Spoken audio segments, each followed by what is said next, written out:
ए सखी एगो बात कही। हाँ हाँ कहा ना, का बात बा। ए सखी ऐसने बात बानो कि कहे में लाज लगता, बाकी ए सखी तोहरे से कह तनी सुना। देवरा पियला कोको कोला कहेला आधा भौजी में होला हो। देवरा पियला कोको कोला कहेला आधा भौजी में होला हो। पनिया ले जानी त पीछे पीछे जाला, पनिया ले जानी त पीछे पीछे जाला। पिछवा से धरेला कोरा कहेला आधा भौजी में होला हो। देवरा पियला कोको कोला कहेला आधा भौजी में होला हो।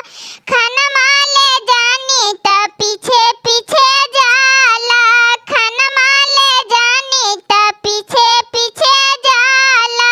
पिछवा से धरेला कोरा कहेला आधा भौजी में होला हो। पिछवा से धरेला कोरा कहेला आधा भौजी में होला।